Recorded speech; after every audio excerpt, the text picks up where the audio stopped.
é um prazer muito grande retornar a esta casa, para que a gente possa então aproveitar a oportunidade que Jesus nos possibilita enquanto encarnados, porque nenhum de nós sabe o momento exato da nossa despedida. Como disse um companheiro, é o retorno à casa espiritual, e a gente sempre espera que ele seja um pouquinho postergado. Haja visto que nós nos afeiçoamos às pessoas, aos familiares, aos lugares que nós estamos. Isso tudo nos deixa muito vinculado a esse processo reencarnatório. Que ele possa então servir nesses momentos que nós nos dispomos a vir à casa espírita como um momento especial da nossa vida, pelas atividades mais variadas que a casa apresenta, que nós possamos nos aprofundar no estudo da doutrina, nos aprofundar nos trabalhos da doutrina, para que a gente não perca esta oportunidade única. Talvez tenha sido o primeiro momento que nós nos deparamos com a doutrina. É provável que seja. Tão nova é a revelação de Kardec, e é uma bênção tão grande a todos nós, a possibilidade de conhecer revelações, como disse hoje uma companheira no velório de um irmão nosso desencarnado. Mas vocês espíritas, parece que vocês estão tão equilibrados. Não é fato que esse equilíbrio seja tão grande, mas é fato que a doutrina fala da imortalidade da alma, fala das várias existências que a criatura tem, nos traz um consolo. É tão difícil a partida das criaturas que nos são queridas, é tão difícil deixar aquele espaço que nós tomamos, a região que nós adotamos, as pessoas que caminham conosco. Não é um momento fácil o retorno à pátria espiritual. Afinal de contas, nos é dado anos para que nós, estagiando então neste momento da reencarnação, pudéssemos aproveitá-lo plenamente, pudéssemos nos desenvolver e pudéssemos lembrar também que o Cristo ainda espera por nós. O Cristo espera incansavelmente por nós. Ele tem nos chamado ao longo dos anos, dos milênios, tem aguardado pacientemente que cada espírito, um de nós, possa, em um determinado momento, se voltar a Ele e ouvir de fato a sua mensagem, compreender a sua mensagem, vivenciá-la nas nossas vidas, praticá-la, fazer com que ela seja exposta aos companheiros que porventura compreendem menos, que porventura a amargura do coração, a dureza dos seus espíritos os fazem ainda ignorar os ensinamentos básicos de Jesus. E Jesus continua aguardando. Jesus então, estando no meio dos seus discípulos, chegam as crianças. As crianças se achegam, e achegam-se como as nossas crianças, e interrompem o diálogo, a conversa, de uma maneira tão extravasada, tão alegre. E os apóstolos como que se incomodaram com a presença das crianças, imaginando que elas fossem atrapalhar Jesus. E Jesus então diz: deixa que venham minhas criancinhas, como se ele dissesse a nós: deixa que venham a mim todos vós, a cada reencarnação, a cada oportunidade de se tornarem espíritos imortais que são, no processo de reencarnação novamente, crianças novamente, no jardim da infância da vida, para que elas possam receber a dádiva do Evangelho, a possibilidade de encontrar novamente Jesus expressando a sua doutrina de amor. E nós então ficamos a imaginar quantos apóstolos passaram, quantos apóstolos esse sublime irmão, iluminado, responsável por esse nosso planeta, arregimenta a cada dia, desperta no coração das criaturas a necessidade de segui-lo, a necessidade de levar adiante a sua mensagem, mensagem que não estaria nos nossos corações se não houvera outrora, em tempos idos, com dificuldades tamanha, como fizeram os apóstolos, como fez Paulo, como fez Jesus, exemplificando através da sua caminhada terrena, a sua pregação, a levar até as criaturas a sua mensagem positiva, a sua mensagem para que a criatura humana pudesse acreditar que existem outras oportunidades, que nós podemos fazer diferente. E essas criaturas, então, aceitando o desafio de Jesus, vêm ao longo da história da humanidade trazer o seu testemunho através do seu trabalho, do seu talento, da sua dedicação em todas as áreas da ciência, em todas as áreas da arte, da social, as áreas que fazem o atendimento às criaturas, que trazem o socorro, o consolo, que trazem os benefícios, que possibilitam a nós hoje ter uma vida mais plena, mais equilibrada, uma vida mais saudável, uma vida mais longa. Nós podemos observar que a longevidade chega aos nossos dias, possibilitando a nós um tempo maior sobre a terra.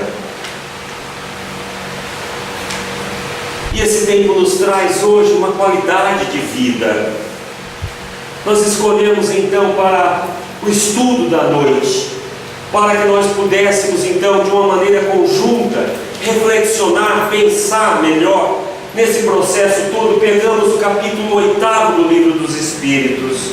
O Livro dos Espíritos como obra básica, obra basilar, obra que nós não podemos ficar sem folhear diariamente, pesquisar, tentar compreender. A nós ainda não é dado compreender tudo que Kardec relatou através do Espírito de Verdade nesta obra tão fundamental para a humanidade. Nós pensamos até que Jesus tem 2000 anos, os evangelhos foram relatados, a história vem sendo recontada. Kardec então vem trazer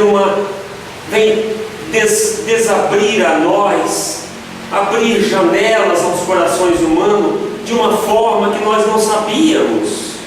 A ciência, inclusive, encontra respaldo nas suas pesquisas, naquilo que ela faz hoje, tentando compreender o universo. Nós podemos lembrar de Einstein na ciência, que diz que a ciência, na verdade, nos afasta de Deus, mas ele diz que a ciência pura nos aproxima de um Criador. Então nós lembramos que Einstein mais ou menos viveu no século XIX, nasceu pouco depois da partida de Kardec. São cientistas de profunda importância à humanidade, cientistas que vieram falar da probabilidade, da energia, da vida muito além da matéria. Einstein diz então que a vida, na verdade, é um punhado de energia condensada.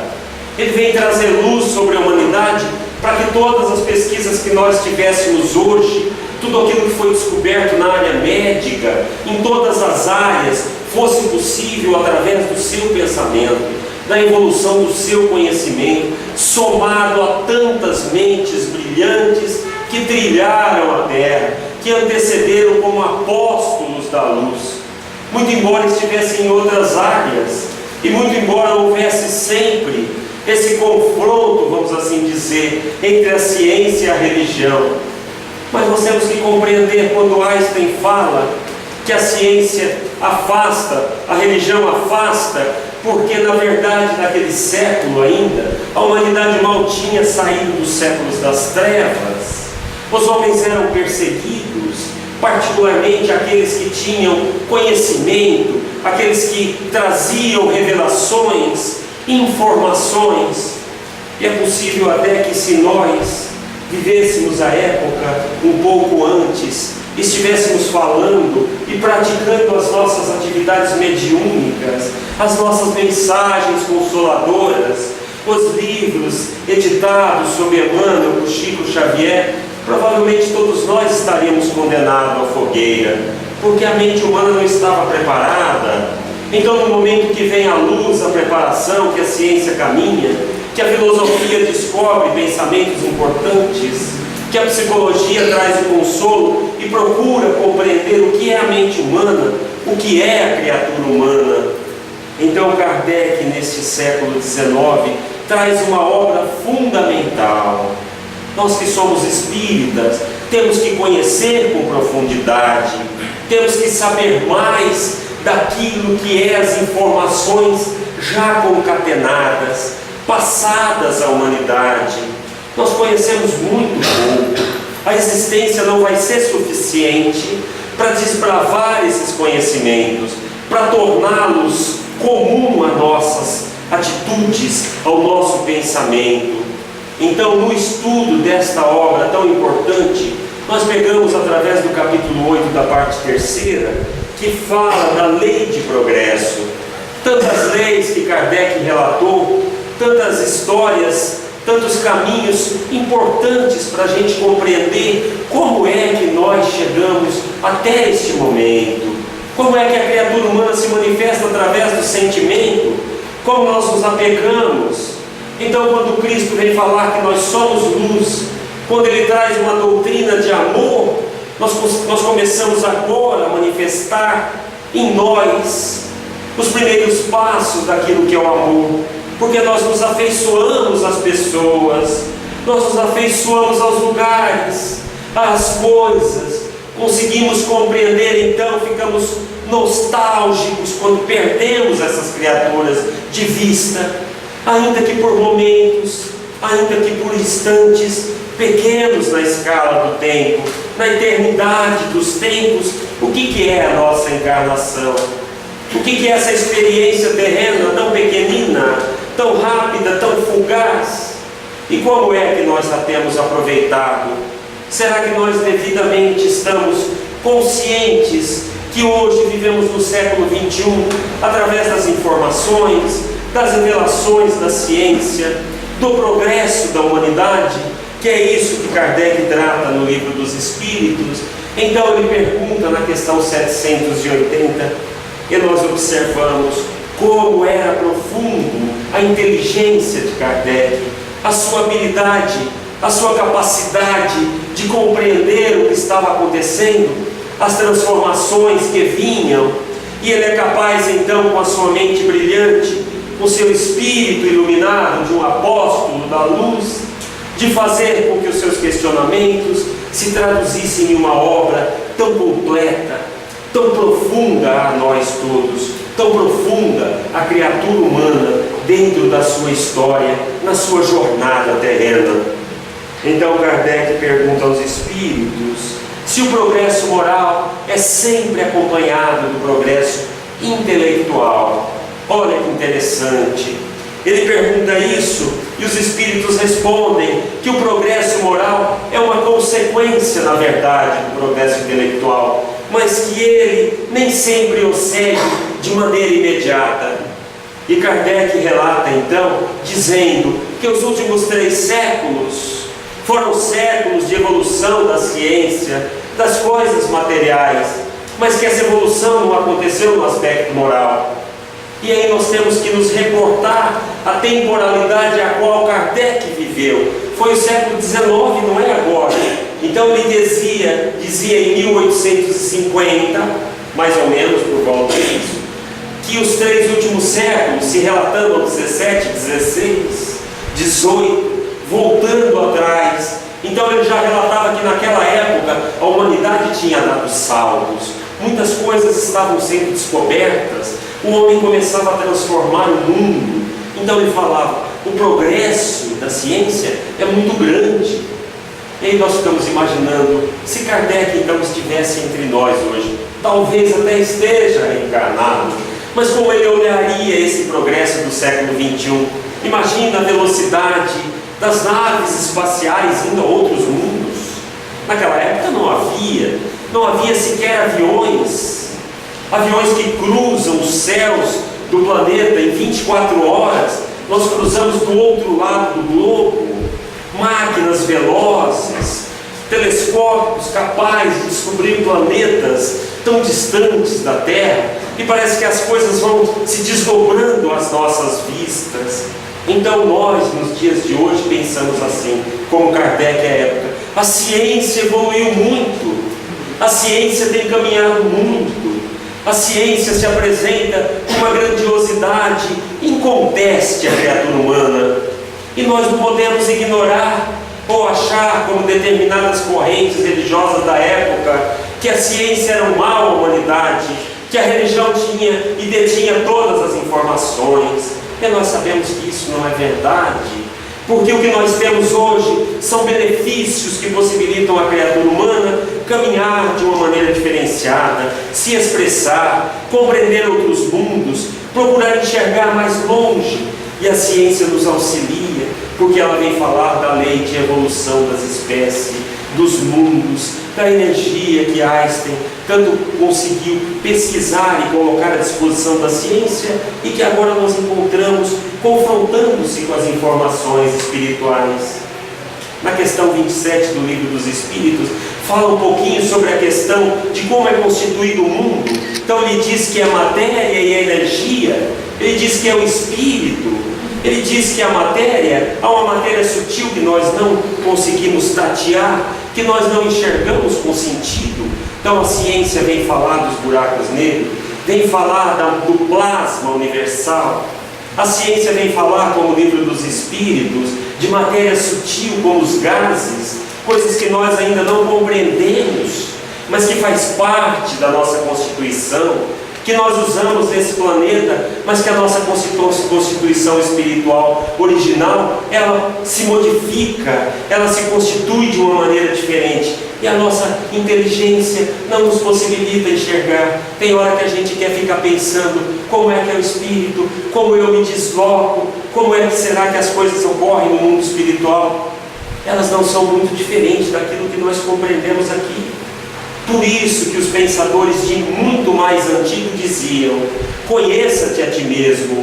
O Cristo dizia: conhece a verdade e ela te libertará. Kardec referiu-se a isso, dizendo para nós: o conhecimento é fundamental. Se vocês tiverem dúvida, fiquem com a razão. Haverá sempre um momento que a ciência vai se confrontar para complementar o pensamento filosófico religioso, não para destruí-lo. Então nós pensamos que nós, no momento da nossa partida, ou do retorno para a casa espiritual, vamos do mesmo jeito que nós estamos.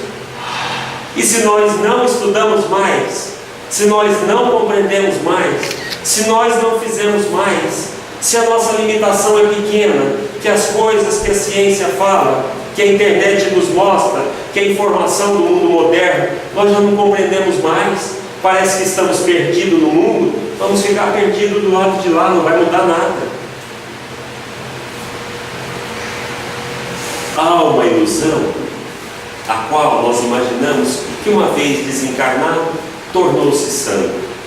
Abriu-se para ele todos os conhecimentos, todas as revelações, e não é bem assim. O nosso espírito compreende aquilo que ele acumulou através das suas experiências, aquilo que ele aprendeu. Conheça-te a ti mesmo. O conhecimento te libertará, porque ele possibilitará dentro do teu espírito um patrimônio tamanho que você começa a enxergar as coisas que hoje nós ainda não enxergamos. Então Kardec é essa mente brilhante, em um momento que nós nem sonharíamos com isso. Veja quantas obras nós temos no Espiritismo para falar de um companheiro nascido aqui da nossa pátria, Chico Xavier. Mais de 400 livros profundos. Eu trouxe um dele, olhei alguma coisa para falar aqui sobre a lei de progresso, e ele diz então uma coisa tão importante quando nós estamos falando da evolução material, da evolução da ciência, e nós somos chamados a atenção para a evolução moral, através dos conceitos do Evangelho do Cristo. Vem então Chico Xavier dizendo assim, neste livro Pensamento e Vida, ele fala uma coisa tão interessante aqui no capítulo 20, fala sobre o hábito. Ele diz que a evolução, contudo, impõe a instituição de novos costumes. Isso é uma coisa interessante. Às vezes a gente passa a existência não querendo mudar nada dos nossos costumes. Não é bem assim? Eu nasci assim, eu gosto tanto deste lugar, das minhas coisas, da minha casa, eu sou tão saudoso disso, e nós não assumimos a possibilidade da transformação, a necessidade. Então ele fala assim que para que ocorra a evolução, é necessário que se imponha a instituição de novos costumes, a fim de que nos desvencilhemos de fórmulas inferiores, fórmulas que estão armazenadas no nosso espírito, de experiências pretéritas, infelizes, limitantes, e que nós não nos libertamos dela, em marcha para ciclos mais altos. Deus é o universo, é a força maior que nós ainda não compreendemos.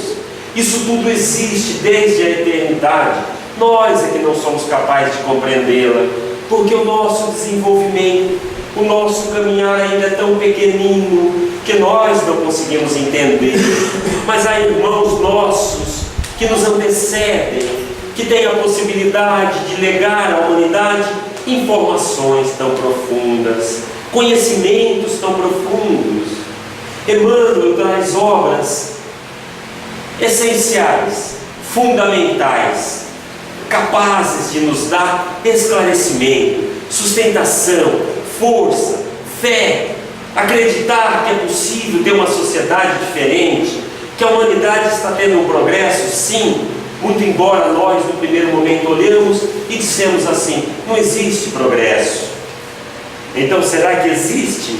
Os espíritos diziam então que o progresso intelectual não pressupõe o progresso moral, ou não pressupõe o bem, que o homem pode conhecer, mas necessariamente ele não precisa ser bom, porque existe o livre-arbítrio, e a criatura faz uso dos seus recursos como ela quer, muito embora em algum momento desse caminhar lhe será cobrado os usos que ela fez das ferramentas que foram emprestadas a nós.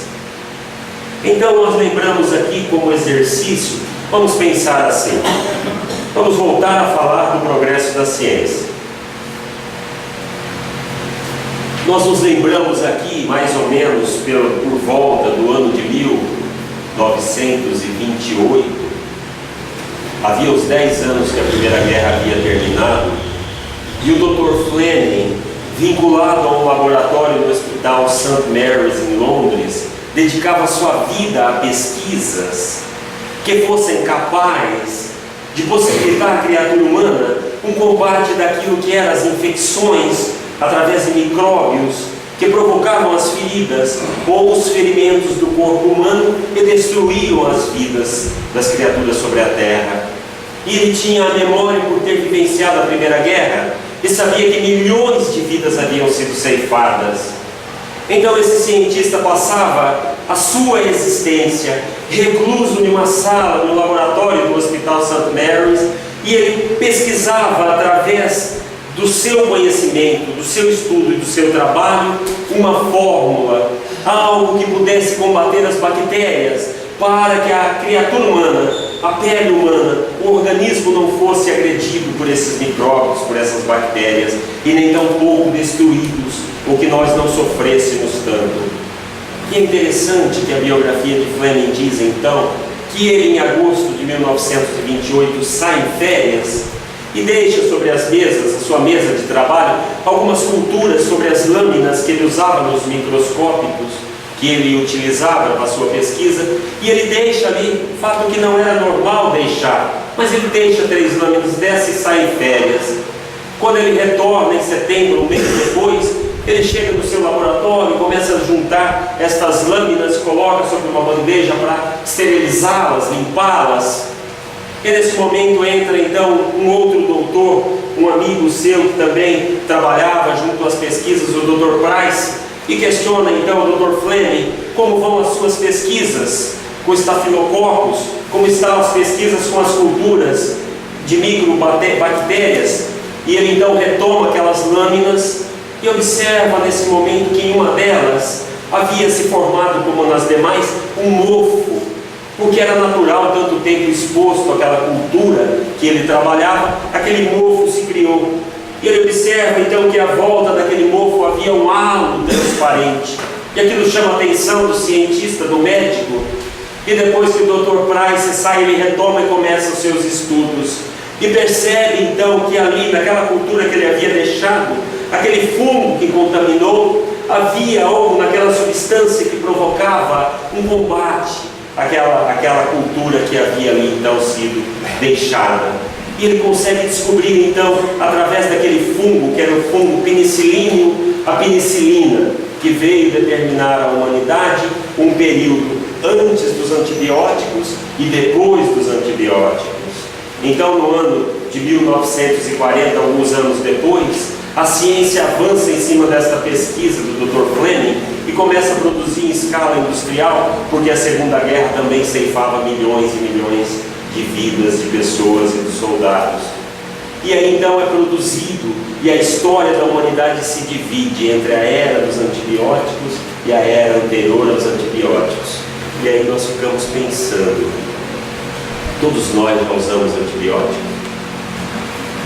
Precisamos dos antibióticos? Fomos aos hospitais, sofremos cirurgias. E é interessante que a biografia de Fleming fala assim: essa descoberta do antibiótico, da penicilina, por Fleming, foi graças a uma sequência de acontecimentos imprevistos e surpreendentes. Qual? Primeiro, que ele deixou as lâminas, que normalmente ele não deixava. Segundo, que ele volta e ia jogar tudo fora, ia passar por cima daquilo que era a revelação da penicilina na mão dele. Então aí entra o outro doutor e ele segura aquilo, e ele retoma aquilo e observa. Então diz que nesse mês de agosto de 1928, em Londres, ocorreu o maior inverno, sendo que esse é o período de verão na Europa. Quando aqui é inverno, lá é verão. Então é muito quente. Eles não sabem como, durante um mês, ocorreu um frio intenso naquelas regiões. E também esse cogumelo que veio a contaminar a cultura que ele pesquisava, subiu por uma escada no andar de baixo, que eles faziam pesquisas, outras pesquisas, e veio se alojar ali. E dali foi aquele que apresentava a característica melhor para que se pudesse então fazer esse trabalho de descobrimento, de combate aos ataques das bactérias. Então aí a história também fala um assunto bastante interessante. Isso daqui é pesquisa na internet, não tem nada a ver com o espiritismo, mas é a história do descobridor da penicilina. Ele diz assim: apesar de todas essas felizes coincidências, que a ciência continua chamando de coincidência, se Fleming não tivesse a mente preparada e avançada, ele não teria valorizado ou mesmo notado o halo transparente. Se fosse uma outra cabeça qualquer, não teria visto. Como quem diz, a importância do trabalho do cientista, a importância do trabalho de cada um de nós. Deus não prescinde das mãos que elaboram sobre a terra. Nós somos responsáveis pelos talentos que Ele deposita em nossas mãos. Ele não entregou tudo pronto à criatura. Nós somos coadjuvantes do processo de criação e de trabalho.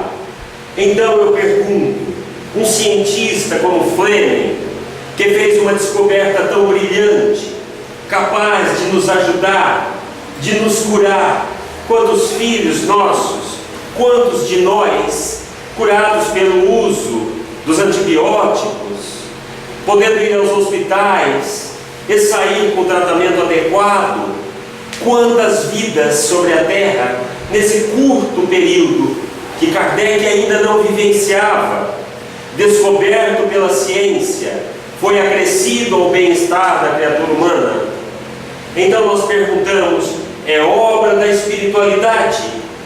É obra de forças superiores? É orientação de um Criador que sabe o momento, que sabe como as coisas devem chegar para nós? Então aquele frio na Inglaterra não aconteceu por acaso no verão? A contaminação por fungo daquela lâmina não foi ao acaso? E nós sabemos que tudo é manifestação de forças superiores espirituais que conduzem as nossas existências.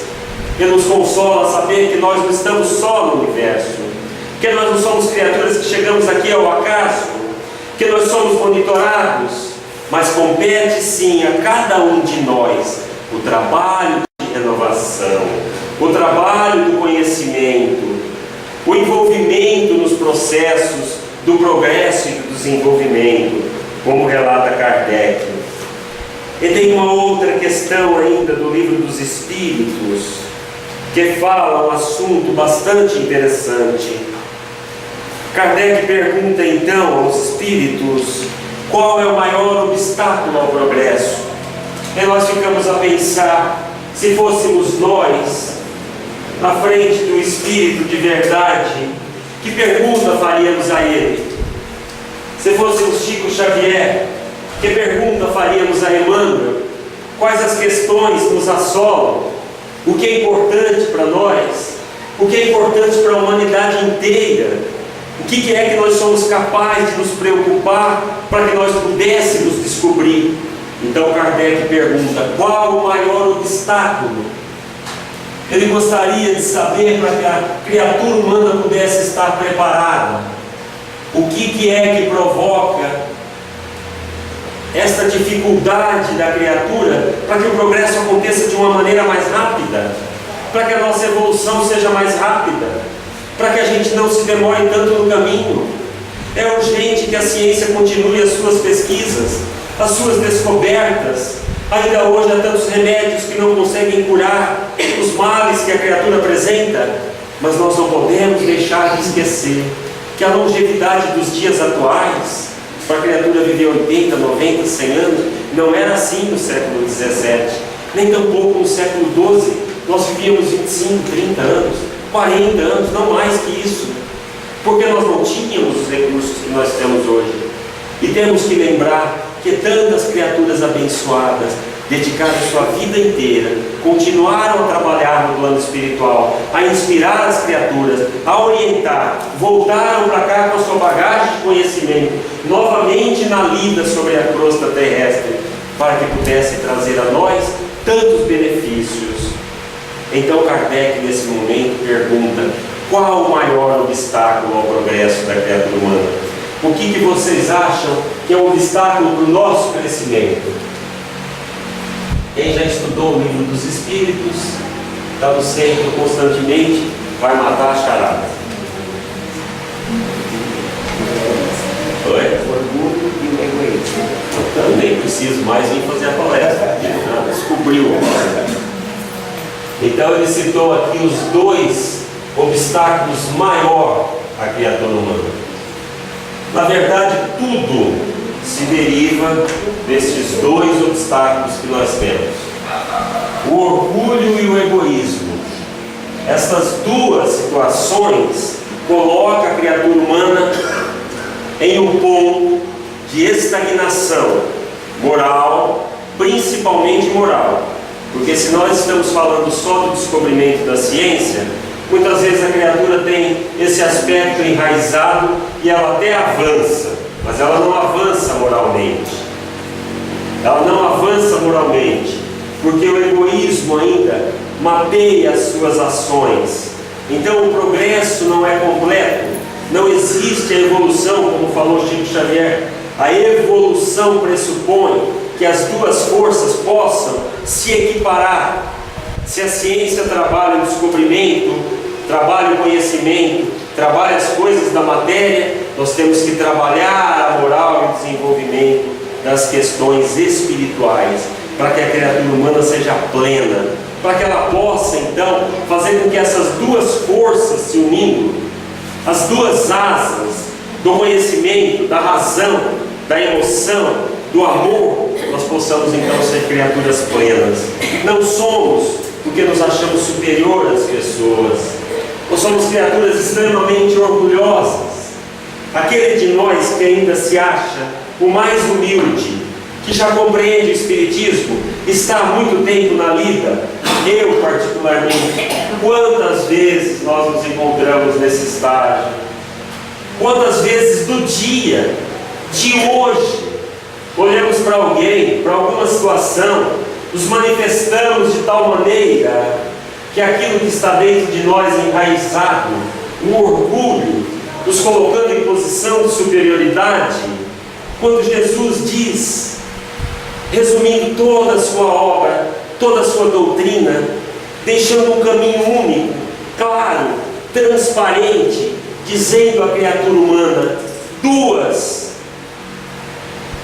leis maiores: amar a Deus sobre todas as coisas, porque o Deus ainda não foi revelado a nós não temos capacidade de compreendê-lo, mas devemos respeitar essa criatura maior que a tudo conduz. Devemos buscar, dentro das possibilidades das limitações, entender que há uma força maior, como disse Einstein. A boa ciência descobre que há um Criador por detrás de tudo, que as coisas não são ao acaso. Então o Cristo lembra que a segunda lei maior é a lei da igualdade, amar ao próximo como a si mesmo. Faça ao próximo o que você quer que ele lhe faça. E o nosso orgulho deixa a gente fazer ao próximo aquilo que nós queremos para nós? Não deixa. O bife maior no meu prato, a cerveja mais gelada para mim, o lugar melhor para mim na festa, para ver as coisas. Na rua eu passo primeiro, outro carro espera. O nosso orgulho não deixa nós nos igualarmos às pessoas, às situações, compreender que nós somos todos espíritos em processo de aprendizagem.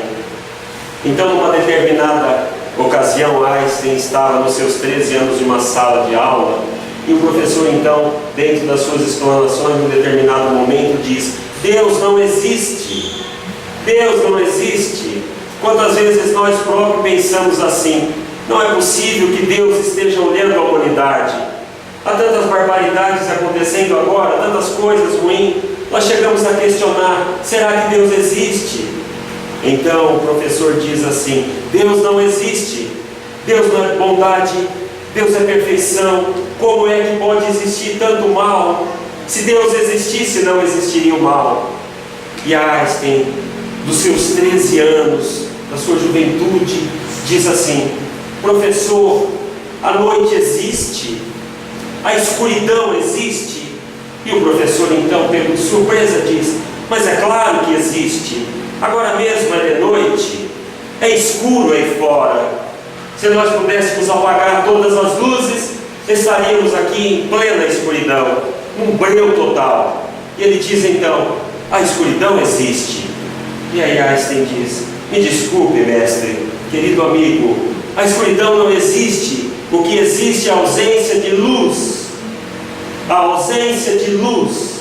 Se nós acendemos a luz, cadê a escuridão? A escuridão que está aí fora agora, porque a luz maior do sol, nesse momento, através do giro da Terra, se encontra do outro lado da esfera global. Ele está a iluminar o Japão. Então, como nós estamos deste lado, nós vivemos temporariamente na ausência da luz, que nós chamamos de escuridão. Então não existe, não dá para criar escuridão, dá para assumir com ela através da luz. E nós lembramos então que aqui neste capítulo do Livro dos Espíritos ele diz: o orgulho e o egoísmo não existem. Mas como não existe? Nós somos extremamente orgulhosos, somos extremamente egoístas, queremos tudo para nós, não queremos saber da humanidade. O que está acontecendo na casa do vizinho não me diz respeito.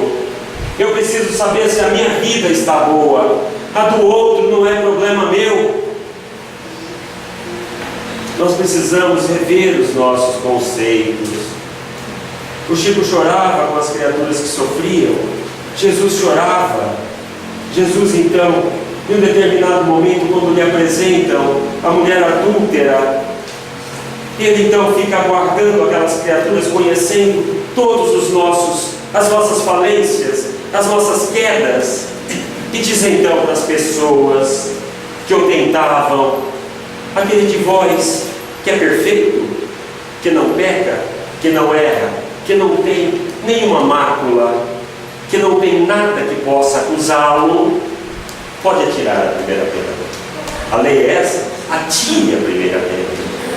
E os pecadores da época, que somos nós, apedrejamos as criaturas na rua hoje, nesse momento, em todos os momentos. A mulher adúltera está aí em todos os fatos que acontecem. E nós, como juízes, orgulhosos, egoístas, incapazes de enxergar a nossa falha, apontamos a falha do outro, falamos mal, praticamos a maledicência, não temos a capacidade de ser orientado pelo Mestre quando ele diz: parado, avalia primeiro a sua conduta. E nós então não podemos acusar ninguém. Mas então os Espíritos dizem: o orgulho e o egoísmo não existe. Mas como não existe? Eles dizem: não existe. O orgulho existe porque não existe a humildade. A humildade, na verdade, é a luz da humanidade. Na ausência da humildade, nós nos manifestamos orgulhosos. Nós estamos orgulhosos porque nós não somos humildes. Isso aqui é luz. Isso aqui é treva. Isso aqui é escuridão. Isso aqui é o nosso lado podre. Isso aqui são as nossas falhas. Isso aqui é a nossa ignorância. Isso aqui é a nossa falta de compreensão do que nós somos. É a nossa falta de aceitação dos ensinamentos do Evangelho. Nós não aceitamos o Cristo. Nós não compreendemos o Evangelho. Nós viemos para cá, mas continuamos a praticar a escuridão. Então os Espíritos dizem: na medida que nós começamos a fazer como as crianças, exercitar a humildade em pequenas doses, porque nós somos alunos, nós não fomos à escola. Como é que nós fomos alfabetizados? Tem professoras aqui, eu vou me lembrar que eu fui para a escola, primeiro ano, 6 anos, cheguei assustado, minha mãe me deixou no portão, a gente subia as escadas, e aquela escada virava, e aquilo parecia interminável, e aquele receio, aquele medo, e começam os primeiros dias, e nós pegamos o caderninho de caligrafia, e fazemos o vem e o vai, e aprendemos a fazer a letrinha A. Passam os dias, nós vamos para a letra B, e assim sucessivamente. Um belo dia nós estamos lendo, nós voltamos a ler, compreendemos as coisas, estamos aprendendo. Então nós estamos na vida sempre em processo de aprendizagem, de adaptação. Então a humildade é uma prática cotidiana que vai fazer com que nós possamos subir na escala evolutiva, fazer com que a escuridão nossa se encha de luz. E quando a luz chega, a escuridão vai embora, ela desaparece. A cada degrau que nós subimos na humildade, nós descemos um do orgulho. É fato. Você já viu pessoas humildes e orgulhosas? Não. Humilde é humilde, ele não é orgulhoso. Ele sabe que é limitado. Então a balança dele já está fazendo isso. A nossa provavelmente ele esteja assim, né? Talvez a gente fez uns dois itenzinhos aqui de humildade, né? Doamos algumas caixas velhas em casa, alguns remédios, às vezes uma cesta básica, às vezes um socorro. Fazemos alguma coisa, o centro espírita já nos cobra. Então nós já começamos a exercitar igual a criança. Estamos fazendo o A, o B, daqui a um pouquinho a gente está lendo, aprendendo línguas, sabendo da ciência. Então nós vamos crescendo, eliminamos isso. E o egoísmo, ele diz então que a luz da caridade é que vai combater o nosso egoísmo. Somente através da prática da caridade nós deixamos de ser egoísta. Isto daqui é doença que nós temos. Nós somos criaturas ainda doentes do Espírito. E aqui está a cura para as criaturas humanas. Aqui está o Evangelho de Jesus. O Evangelho de Jesus está pautado neste comportamento. Na medida que nós abrimos o nosso coração, a nossa mente, a nossa compreensão, a aceitação, e que os primeiros passos do exercício são dados, nós aceitamos Jesus como a figura máxima, fazendo com que nós possamos ser alavancados e possamos eliminar a escuridão das nossas vidas, tirar da nossa existência fatos tão sofríveis, tão desagradáveis, que fazem as pessoas tão infelizes, tão infelizes. Nós não podemos nos esquecer que aqui está o materialismo.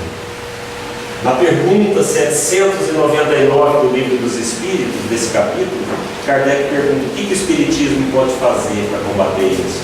E os Espíritos dizem: destruir o materialismo, acabar com o materialismo. Porque nós somos orgulhosos e egoístas, porque nós somos materialistas. Porque as coisas que nós queremos e têm valor para nós, está aqui, elas não estão aqui. Na verdade, nós somos espíritos imortais. Precisamos assumir, compreender, praticar e fazer.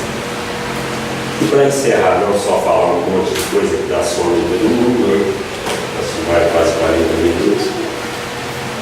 Dizem que estavam, agora nós estamos às vésperas quase dos finados, e nós vamos então todos visitar os nossos queridos entes, né?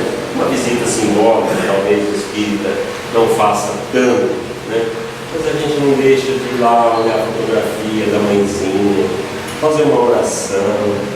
Não precisa ser lá, mas como é um hábito cultural, enraizado nas nossas origens, através de tantas experiências, né, em outras religiões, então nós vamos.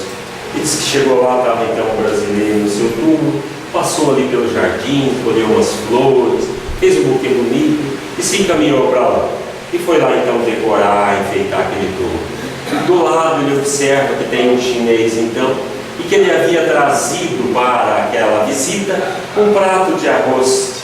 Ele havia colocado aquele arroz ali sobre a lapide e estava ali no processo de oração. E o brasileiro de cá, nós assim, não aguentamos, né?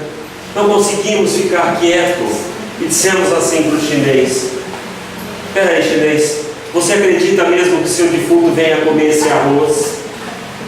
E ele, muito humilde do lado de cá, diz: na exata hora e momento que o senhor vem cheirar essas flores. E aí nós não falamos nada, porque nós compreendemos que é importante a aceitação, nós compreendemos a diversidade, nós compreendemos e precisamos olhar as pessoas entendendo que não existe dois espíritos iguais, não existe, é impossível, não há clone espiritual. Então cada um de nós está no estágio, a mulher, os filhos, cada filho que vem pode estar mais adiantado, outro menos. Nós precisamos aceitar as pessoas como elas são, né? Então, não sei se eu cantei a musiquinha, volto a lembrar as musiquinhas. É preciso amar as pessoas como se não houvesse amanhã. E aí ele diz: amar as pessoas como elas são, como elas se apresentam, com o seu patrimônio, com a sua possibilidade de compreensão.